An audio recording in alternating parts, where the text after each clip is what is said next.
ahead, start your presentation. Okay, you are new employees of Valent USA who are here for the orientation, and I'm going to educate you something that will be useful for all of us. Okay. But empower you with some information. That's about it. So all of you guys would have to go to the doctor at some point in time.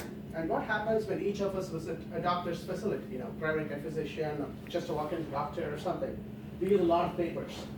Each appointment that each of us make with the doctors, we end up using 10 to 15 papers each of us, for that each visit. Imagine what would be the case at the doctor's office.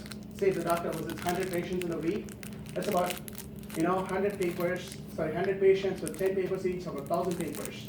What happens to all the doctors across the nation using tons and tons of papers? We are causing an ill effect to the earth as an environment using a lot of papers, and we are leaving a lot of paper trails which we have to carry as baggage with all of us, right? Do we have a solution for that? Yes, we do. And what is that? That is what we call as health information exchange, or direct project that the US government is undertaking for the last 6-7 years now. So the agenda for today, we're going to go through what is health information exchange, what are the benefits of the health information exchange or the direct, what are different forms of health information exchange we have in current scenarios, and what is the measurement criteria that the government has come up, which is called as a meaningful use of the health information, electronic health records and electronic medical records, and some use cases as in to explain in day-to-day life, where do we use the health information exchange, what kind of information is exchanged using the HIE, and things like that.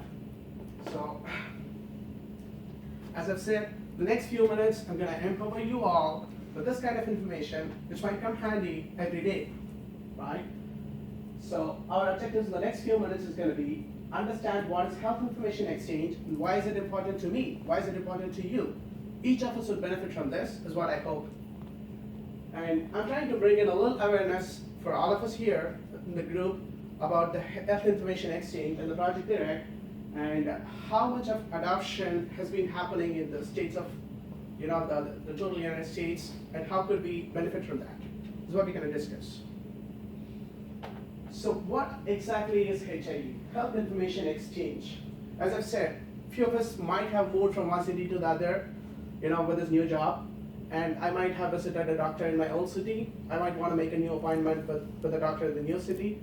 If he doesn't have any history or my medical history, or he doesn't know me, he's gonna probably have me retake all the exams and physical exams and tests and stuff that I've taken in my previous with my previous doctor. So is the case with you. Like say if Bart has moved from Memphis to say Texas for this job, then you would do the same. You would have had everything connected with the doctor at Memphis. Now you do everything again within Texas. And there might be doses of medication, regular prescriptions and stuff that we take, or our family members take, which we cannot remember on top of our head, or we cannot carry a bunch of paper trail along with us. Or it could be the lab results, images, scanning from your pregnant wife, and things like that, which you keep as a memory and which you want to access, all of that. So all of that information, when they're being converted into the electronic form and exchanged between the care providers, like primary care physicians, pharmacists, specialized doctors, and everybody, that's what is a health information exchange. The electronic medical record or the electronic health record being securely exchanged between the providers in a HIPAA compliant secure email messaging system. That is what is health information exchange. And the federal government is working with different state governments. There are a lot of organizations within the states which control the health information exchange program. And they have set some goals which they call as meaningful use for the adoption, to measure the adoption rate across the primary care physicians and other healthcare providers. We can understand a little bit more. And this pictogram right here, that explains who are the other participants in this healthcare system, with us, you and me, the patients being the center of the circle. We have the laboratory technicians, the hospitals, the doctors, the specialized doctors, the pharmacists. All of these people work at the same chain. They would have to access our records, and if we have it in the electronic form, makes it easier for everybody. So that's what all this is about, the health information exchange. So as I've said, there are different kinds of health information that is required to be shared. The few common ones are the directed exchange. Like when I go to a doctor, the doctor could get my past history or follow up from my visit from the same doctor. All of that reports could be at uptime just for that particular visit, and that would be the directed exchange. Assume someone that we know or we do not know is in an emergency situation. And if he's taken to a doctor from, obviously we are on the travel job, so if he's being taken into a doctor from the city that he is not from, and having this electronic medical records would help the doctor go with the correct diagnosis, instead of repeating everything all over. And situations like emergencies, we don't have time to all that. The consumer mediated exchange, those are transactions like every common man can do with the doctor or the hospital's office. Let's say if you have incorrect billing information, or you think you've taken a test for which the results are drastically different from the last time, then you think it could be wrong, then you could work with the provider on getting that fixed. Those kind of exchanges would be what we initiate. That is what would be the consumer mediated exchanges. So the measure criteria the federal government has established to measure the adoption of the health information exchange across different states is what is called as meaningful use. They have defined that at 3 different stages. Pardon me here, I didn't want to split this into 3 different slides because when it's being put together, it makes more sense than it's being separated. So the stage 1 is just making the first attempt of changing electronic information, like between the doctor and the patient, nothing more than that. The stage 2 could be between a doctor and a specialized doctor of sharing the medical record. And stage 3 could be a statewide network information exchange, which could lead to avoidances of epidemics like Zika virus. As soon as, say, first 100 cases were reported in South America, we here in North America were aware of that case, aware of the disease. We took some preventive measures. We started working on the vaccines. Now all of that is possible by the collective data about the healthcare issues. So the ultimate aim of this HIE, the Healthcare Information Exchange, is to provide better healthcare by promoting the use of health information across the United States and across globe eventually. The use cases I've listed here are what we have just discussed. Visit to a doctor referring us to a specialized doctor, visit to a pharmacy to get some prescription medicines. All these transactions would require the data to be flowing from one party to the other. And all of these are pretty good use cases for the health information exchange scenarios. And when this is being achieved at the state level or the district level, then that's where we could prevent the epidemics or work with the Center for Disease Control and work on creating some vaccines that we can foresee for near future, things like that. Those are a few websites that I've taken some data that I've shared with you. Feel free to do more reading, reach out to me. I can provide you with more resources. That's about it. Good job. Good job. Okay, tell him what he did well, folks.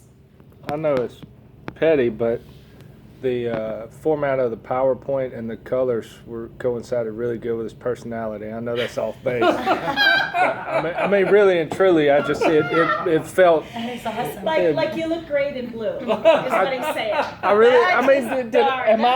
I the only person that felt? I mean, I think that is his personality. I thought it was really good. It works. Like when you see this like template, you see Sabarie. Well, I do. That's how I identify personalities. Yeah. I mean, do you not do that? I didn't notice that, but I give you points Well, for it. I'll give you credit for it. Yeah, I give you credit. I thought for it was good. Yeah. It is a nice design. I was It works for you. captivated by it. Happy. You're a happy guy. You're a happy guy. Okay, what else did he do well besides choose his Well, I think color on his he slide? explained to me, he brought to light, electronic medical records is very important. Mm-hmm. What if something happens to me out here, I have electronic medical records in Memphis, that quick they Just can have like that information. Yeah, that's good. That's good. Hey, you did a lot better job explaining it. That's what my brother does. You explain better than me. He builds those and programs those, so now I actually know what he does, so it helps. That's high praise. Yeah. That is high praise when people say to you, I've been trying to figure out what this is for a long time, and in 5 minutes, now I get it. That's high praise. So I think that's worthy of mention. When you don't put your hands together just like they are right there, your gestures are really good. Okay. So just don't touch. No, Yeah. don't touch. Okay. You lift your elbows up, lift your arms up. Now just don't touch. Okay. Right, I mean, that's the rule, don't touch, okay? But when you get up here and you start to talking and you let go, man, watch your video. All of a sudden, you're like doing one of these and you're up here and you've got great movement. But then when you get like this, it's like you hold on and you don't want to let go. So don't touch. Get your elbows, get your arms up there, but just don't touch there. Okay, I apologize, I moved into the next one. I like that you use the current data. I like that you gave us that information up front. Those are both very good things. Those factoids up front, really good. You guys all did a good job of that today. You all had some really good factoids sort of up front, some startling facts or trend information that was really good. I think every one of you did something like that was really good. What about next times for him? I can't really. I don't know. I thought he did good. I can't did pick do out anything. I liked it when he got to the point. It was the hand motion. Yeah. That's what I mean. Your the gestures point. were fantastic once you got away from yourself. So just make sure that you're doing that all the time. You can bend your elbows, but none of this, okay? Just same movement, just no touching, and it really adds power, okay? I think- You've got good movement there. I think he has a habit to speak real fast sometimes. Yes, you do. I get that. And when you talk slow, it's very easy to understand, but then if you get a few words behind, you can't catch back up. And part of that, to be fair, is your accent. And it's not to say that having an accent is bad. That's not the case at all. Where it runs into trouble for us is that if you're going so fast that I can't figure out what you just said, that's where you run into trouble. And so for you, it's only in a few places, and it is where you're going 110 miles an hour. It's just those really quick places. So when you sort of see us, if our eyes glaze over or if we're looking kind of funny, just take a moment and just take a breath. That's going to feel like an eternity to you because you're a fast thinker and you're always going, your mind is always working. But when you stop to take that breath, what we do is we go, huh? Oh yeah, that's what he meant. And that allows us to sort of catch up to process what you just said to us. So every time you're looking out at us and you see anybody that sort of looks like, I'm not sure they've got it, just stop and take a breath and not like that, just and then move on. But we need that just a moment to process, okay? Yep. Just a couple of little things for you. You could have used the Imagine That right up front. I think it would have been really powerful for you.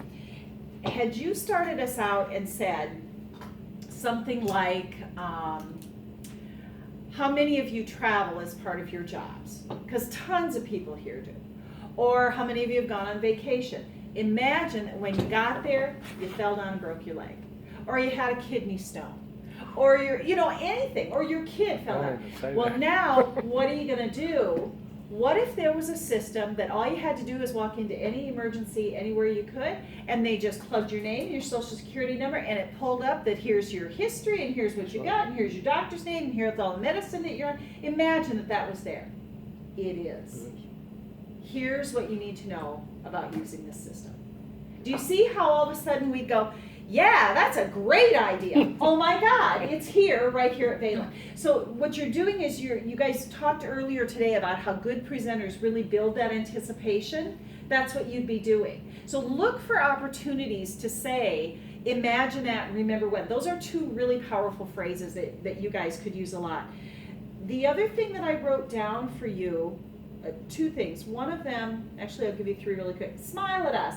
As soon as you stopped, you smiled all over the place, but all the while you were talking, you weren't. So smile at us. You're a friendly guy. You're easygoing. Be sure to show that to us, okay? And the other thing that I wrote down was you talked about one health thing because what's the big health thing that's in the news today? Zika. Yeah. As soon as you've got a topic like that, boy, you ought to be using it. Just like, you know, the Olympics, Michael Phelps. I haven't mentioned Michael Phelps for 4 years, but we've been in the Olympics. Right now, I need to be using him, just like I did today, and you did today, I think. So when you've got one of those topics that is high top of mind current event, throw it in your presentation. Imagine that you went to Miami and you came home and something was wrong. What would you be afraid of? You might be afraid of Zika. What if you could plug in your information, yada, yada, yada. Okay? You're also clearing your throat a lot. I'm just going to ask you about this because this is not a next time depending on what your answer is. No, I've been having. Do you sore have a throat cold? Yeah, I've been having sore throat for the whole trip. Okay, when that happens, and that's going to happen to a lot of you depending on what you're doing and how often it happens, make sure you've got a lozenge available, and if you're concerned about a lozenge, like the breezers or something that will suppress a cough, they tend to work really, really well even if you don't have a cough. If you're Okay, make sure you've got them in there. And then once you get up there, a lot of times a Tic Tac is a better option, or a lozenge that you suck down half the way. Because if you put a hard piece of candy, a big one in your mouth, now you've got that going. But if you've only got half of one, we don't notice it. Or if it's a Tic Tac, we don't notice it. So if you happen to be a person who clears your throat on a regular basis, it sounds like yours is a cold, but just don't be afraid to have those available to yourself. Okay, that's good for everyone. Okay, nice job, you guys. Good job. Okay, you have one more thing to do. Good